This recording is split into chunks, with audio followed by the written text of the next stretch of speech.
Hello, this is Eli once again. So kadamo sang topic no, sang nagalakat ka, damo ka obserbahan, damo ka obserbahan nga makita nato no ang classes ng life sang tao.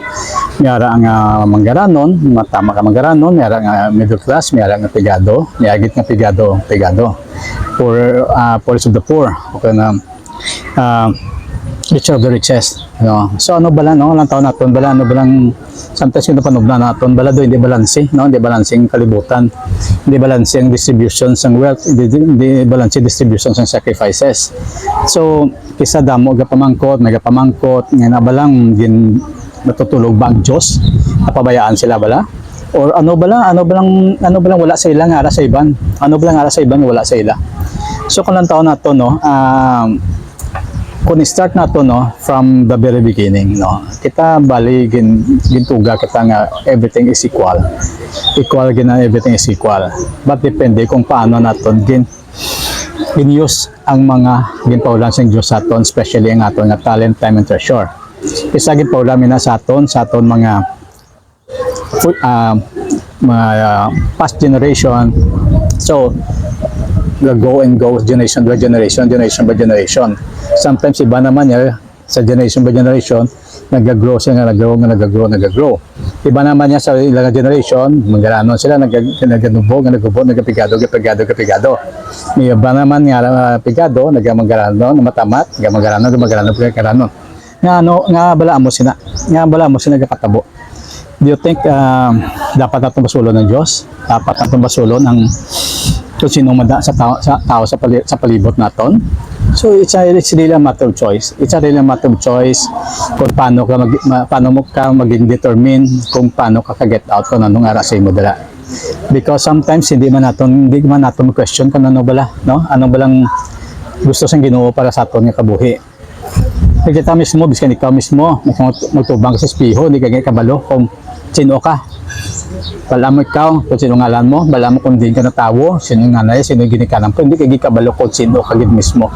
Kung ano gid lang gusto mo sa life mo, kung ano gid bala ang makatag sang satisfaction, makatag isang sakto nga contentment sa life taton.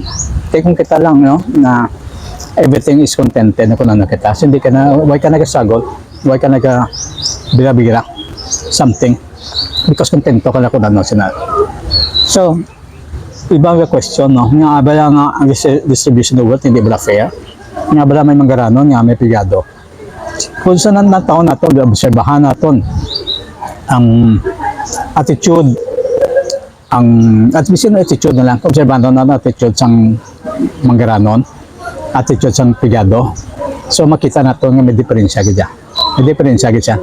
Nga sometimes sa mga manggaranon kita mo na no, na wala na para sila yung trabaho 24/7, wala na sila kapanumdum kung mapaway, tanan lang, very creative, sa pinsan nila kadamo lang kung paano sila mag-asenso.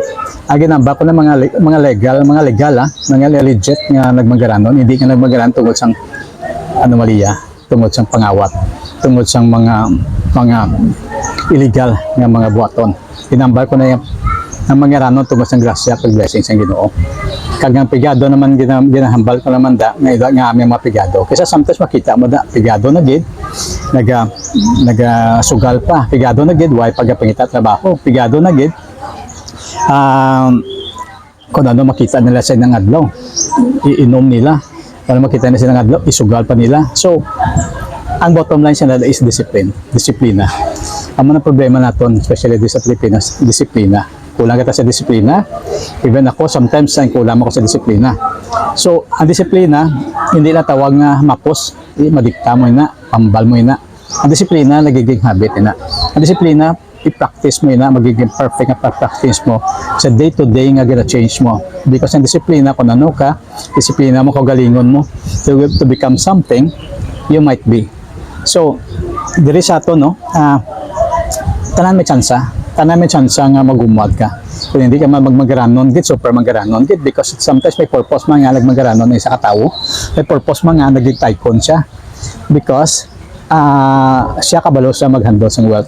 like sa parable to, well, no, ng naglakat ang hari, ginbilinan niya not sang 10 gold, so kung 10 talents, nagiging doble, mayara man to nga, halos wala nagdako, wala nag-remain na kung ano nang ginhatag sa iya nga talent, amo na gitago iya pa mismo. So kung ilang taon naton biskan kita, ilang taon naton ang traits, ang batasan, ang practices, ang disiplina, ang paghulag sa isa ka nagasenso nga tao. Makita mo na kung paano sila nagasenso, makita mo ng life story nila, makita mo ng success story nila. Pero ang mga pigado, makita mo ng ag stories nila nga ang pigado sila. Makita mo da nga sometimes kadamo sila mga common nga storya siya na kinabusuhan nila ang life nila, kinabusuhan ng opportunities, ang pribileyo. Mayara ganing iba na nagdaog nila sa loto. It turned back na zero man Japon because why mo sa plano, no? Especially kung why ka plano, wala ka madisiplina. Di ba? So, ang ato nang gida, no, na hindi man ta magtawag na talang kita magpareho lang magmagaranon, talang magaranon because may purpose mo lang nga lang magaranon siya, na napigado ka. Ang ato na ang ato na gusto nga ang gusto ko lang nga mabatian ako makita nga bis ka napigado ka, at least satisfied ka kung nag-amo ng sitwasyon mo. Kung magaranon ka man, at least satisfied ka nga na magaranon ka. Kaya kadamo sa magaranon, wala ganit peace of mind. Kadamo sa magaranon, hindi gani kontento kung ano sila. Milyonaryo na gid sila. Feeling na poverty sila because gusto na maging bilyonaryo. So milyonaryo sila, kwarta na millions. So gusto na maging billions. So feeling na ka-feel sa poverty. May man ibang pigado, amo na kwarta, ahaw na lang kwarta nila, but happy sila because they came from nothing. Out of nothing, they have something. Happy na sila. May taligangon sila. Meron sila nga baklon nga pagkaon sila. Magsalo-salo sila. Isa wala sila sa mga kwarto nga damo. Isa lang kwarto nila. Huwag sa kwarto. Isa lang kasala sila. Tulilipon sila tantanan. Sadya sila. Magkaon nila. Lulup na sila. Kung ano nga time nga gusto na mag-updanay. Updanay sila nga. Kung di sila mag-updanay kaon, they will be left. May left good because ang pagkaon na budgeted na. Sa mga magrano naman, masig kaon sila kay isa way pakabot tungod sa business, isa way kabot tungod sa appointment. So, hindi naton roommates, hindi naton pag natawag ba lang hindi naton pag-questionon kung ano man ang life naton. Kung anong life mo subong, magranon ka man o kompigado ka man, wala, everything is not permanent, negatiyog lang. Kompigado ka subong, it might be umuwad ka, kung manggaranong ka so it might be magnaog ka naman. So whatever gid man ganito tawag na nag-roller coaster kita, importante lang dala kita sa babaw, kabalo kita maglantaw kung ano ginalina naton, dala kita sa dalom, kabalo ka maglantaw kung ano ginalina naton sa babaw. Kung sa babaw ka man, kabalo kita maglantaw, kung manaog kita kung ano ginalina naton, isang ara kita sa dalom. Kaya para ano mamatuban nato sa life naton, kabalo ka na para adjust, hindi ka ma-frustrate, hindi ka ma-disappoint, maganda lang even ma-lost naton sa spirit naton. So ano lang roommates, disiplina, plano na sa pagpangabuhi, planuhan na naton kung paano kita masatisfied, masatisfied sa aton kaimtangan kung ano man, whatever we are today, we are satisfied. Hindi lagi nga successful ka, but you're not satisfied.